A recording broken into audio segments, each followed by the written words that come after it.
I picked her up gently to move her to safety, and she stiffened like a board. And in that moment, I realised something that I hadn't fully understood yet. But I was doing what I'd always done with kids. I got down to a level, I used a warm, playful voice. I tried to be calm and predictable, but something didn't land. My care didn't feel like care to her. Her body reacted before she had a chance to think about it. And that's when I had to come to terms with what was happening. Her guard dog was already in charge. It didn't matter how kind I was or how carefully I approached. It was always going to be the guard dog that I had to face first. That experience, it rattled me, not just in the moment, but for the rest of that day. It affected how I felt, how I thought, how I carried that interaction with me.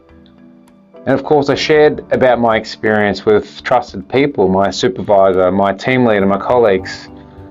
And my experience, my story, the impact that it had on me, then impacted them.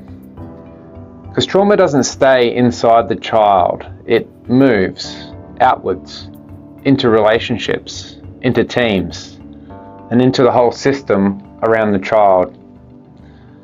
The impact on me, and then the impact on the people that I shared it with, it's easy to misunderstand. I could tell the story like this. The child traumatized me. Her behaviour added to my stress levels. Her nervous system made my week harder. And that story could keep growing because I wasn't the only person who would be affected by her nervous system that week. But that version of the story would miss the point. It's not that the child's causing problems or traumatizing the adults. It's that she had a disrupted nervous system, and that disruption was unsettling to my nervous system and to the nervous system of anyone who interacted with her at that time. The interaction put me on edge. It activated my own guard dog. And so then it wasn't just the child holding the trauma, it impacted the space between her and others. And then it spread into conversations, into tone, into decisions. And this is how trauma ripples. And once I started seeing that, something else became clearer to me. Trauma's first move is division. It divides the child internally, it divides the child from the adult, and if it keeps moving unchecked, it divides the team around the child as well. So if trauma recruits the system around the child, then healing has to recruit the system too. And that's what I mean when I refer to the anti-trauma league. Healing trauma is not the job of one person, not one hero, not one perfect clinician, parent, or carer. What it takes is a group of adults around the child who understand what trauma is doing and who choose not to let it keep spreading. Let's zoom in on the child's world, just their inner world for a moment. There's part of the brain that helps us connect. It helps us work out who I am, who you are, and how we relate. It helps with reflection, connection, and relationship. And then there's the guard dog, scanning, protecting, reacting. When trauma happens early, repeatedly, or deeply, the guard dog takes the lead, and the connecting part has less influence. So the child isn't choosing disconnection. Their brain and their body are being organized around survival. Another way I think about it is this. The child comes with a cage built from their experiences. Fear, shame, mistrust, loss, grief, abandonment, neglect, trauma. And this cage changes how they experience everything. When someone makes a move to care for them, it's experienced through the cage. So instead of feeling cared for, what they feel is threat. And one of the strongest parts of that cage is shame. And shame doesn't just sit quietly. It activates a protective shield. And from the outside, the shield looks like rage or big anger, lying, minimizing, blaming someone else. It's not there just to push people away or to get others in trouble. It's there to keep the child safe. It stops the adult from getting too close. So the real question becomes, how do we reach a child who's protecting themselves like this? How do we interact in a way that they lower the shield, at least a little? Because ultimately we want our care to be received as care. We want our kindness to be seen as kindness. We want the child to know that we are for them, with them, and that we want to help them do well. But for that to happen, we have to get past the shield and through the cage.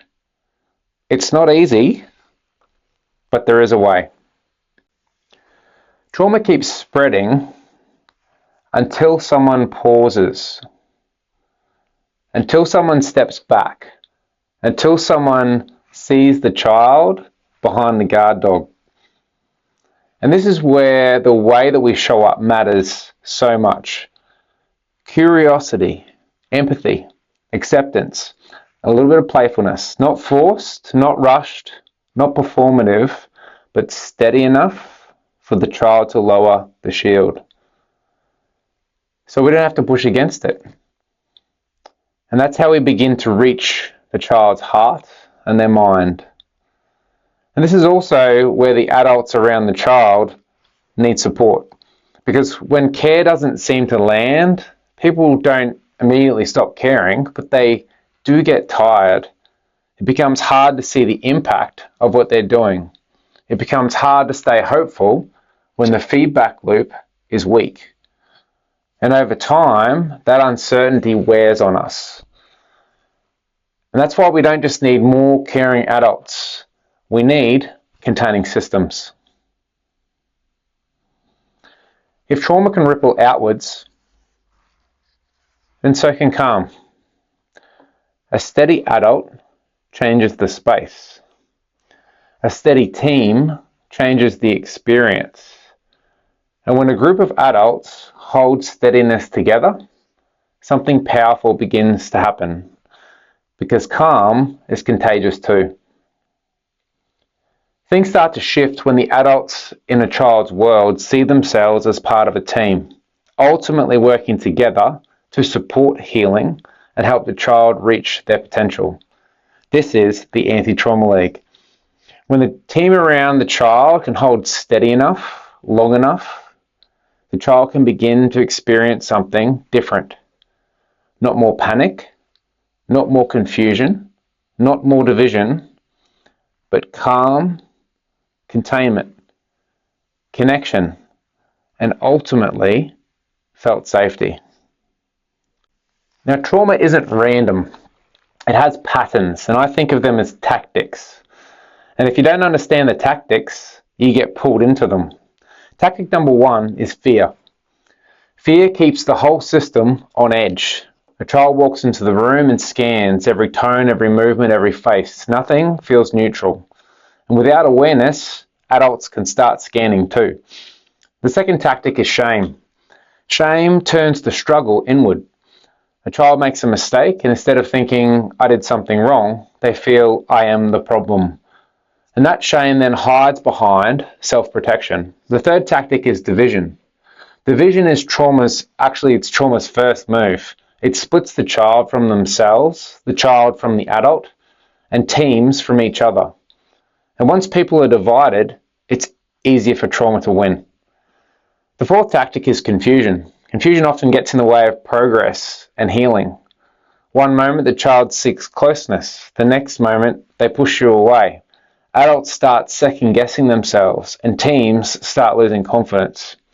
The fifth tactic is contagion, because contagion spreads the stress. One difficult interaction becomes a tense shift. A tense shift becomes a reactive meeting. A reactive meeting becomes a divided team. And no one quite knows where it all started. So if that's how trauma moves, how do we respond? How do we become the kind of people, the kind of system that doesn't keep the ripple going, but starts to contain it. And let me make this practical. If we're going to become the Anti-Trauma League around a child, here are 8 moves that matter. And for each one, I want to give you a place to start. Step 1 is become trauma aware. And this is more than using the language of trauma. It means learning to recognize trauma's tactics in real time. Fear, shame, division, confusion, contagion. It means being able to say, something protective is happening here. Trauma may be organizing this moment. When a child lies after making a mistake, the adults have options as to how they think and respond. Trauma unaware, you might see manipulation. Trauma aware, you start asking, is this shame protecting them from exposure? So try noticing the tactics. Ask yourself at the end of each day, where did I see fear? Where did I see shame? Where did I see division start to spread? That alone begins to change how you respond. Step 2 is to know your role. Trauma-exposed systems become blurry quickly. People start rescuing or over-functioning, controlling, or stepping back. Role clarity reduces panic. And this means asking, what is mine to hold here and what is not? Am I the regulator in this moment, the decision maker, the relationship holder, the team leader? A common example is a team leader who keeps jumping into casework detail because the team is distressed. Sometimes that's helpful, but often it means that they're abandoning their leadership role to manage anxiety. So try writing down one sentence. My role in this child's world is to. My role is not to. That helps to create differentiation between roles. Step 3 is rhythm first. Rhythm means that we stabilize before we intensify. Trauma pushes everyone towards urgency. Rhythm pulls people back towards steadiness. It's easy to fall into habits like only talking about a child when something goes wrong, which creates a nervous system around crisis. Rhythm would mean predictable check-ins and discussions, predictable handover structure, and predictable reflective space. Install one rhythm this week, not 10, just one. Maybe a 10-minute weekly reflection, a structured handover prompt question for people to use, a pause before difficult conversations, something that's repeatable, something that's small enough to keep doing. Step 4 is around purpose and values. When systems are pressured, they drift.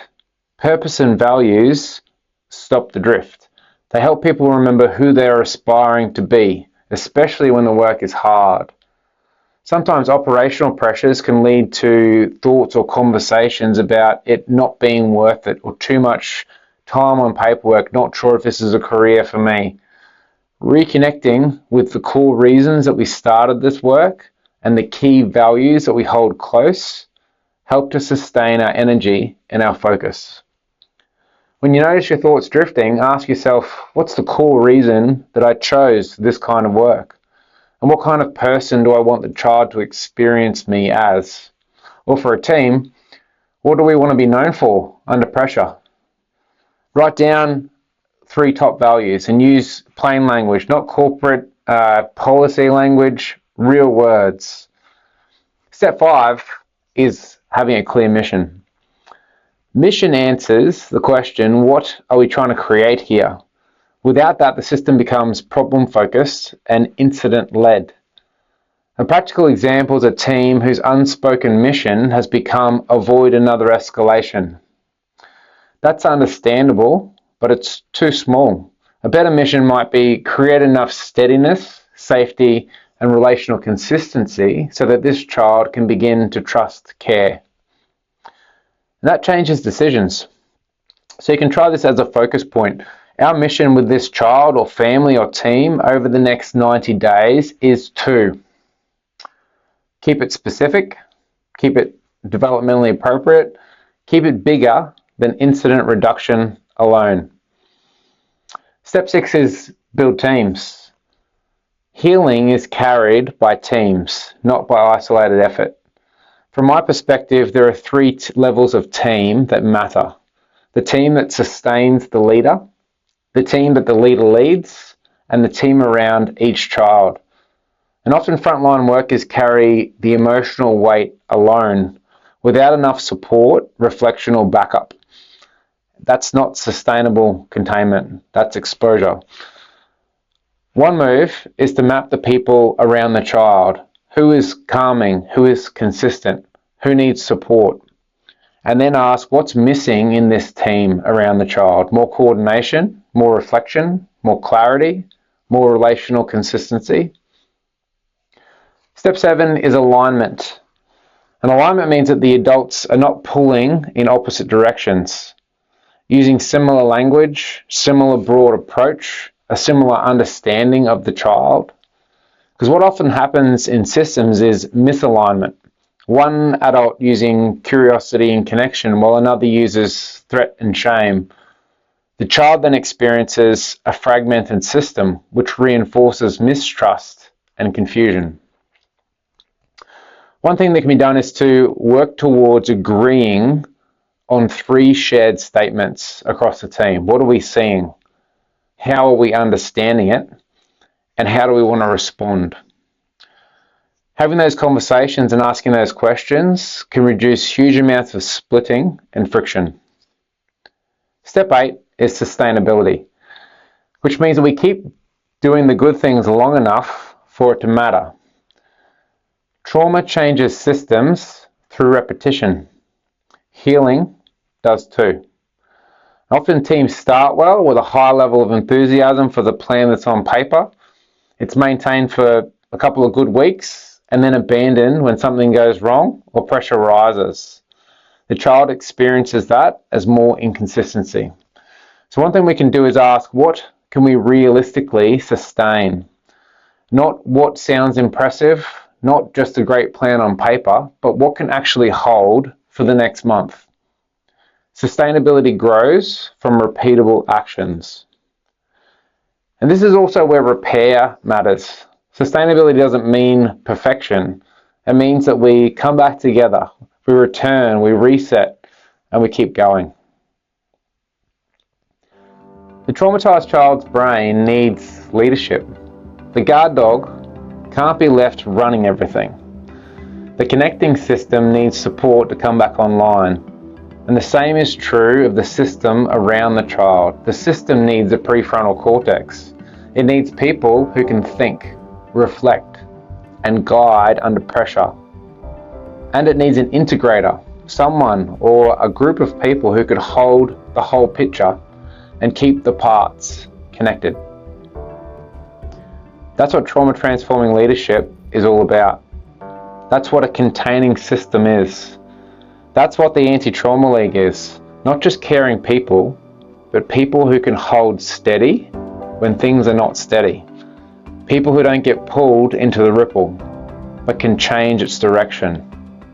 People who can bring clarity where there's confusion, connection where there's division, and calm where there is fear. And this work doesn't happen by accident. It takes intention, it takes structure, and it takes leadership. So this isn't for everyone. This is for the people who are already in it, who are carrying responsibility, who are influencing teams, who are trying to hold something together in the middle of complexity. If that's you, then this is the work. I'm building this out as a body of work around trauma transforming leadership for people who want to lead systems, not just survive them. So if you want to go further with this, there's a link in the description to join the email list, and that's where I share the deeper frameworks, the practical tools, and how to actually build this into your team and your system.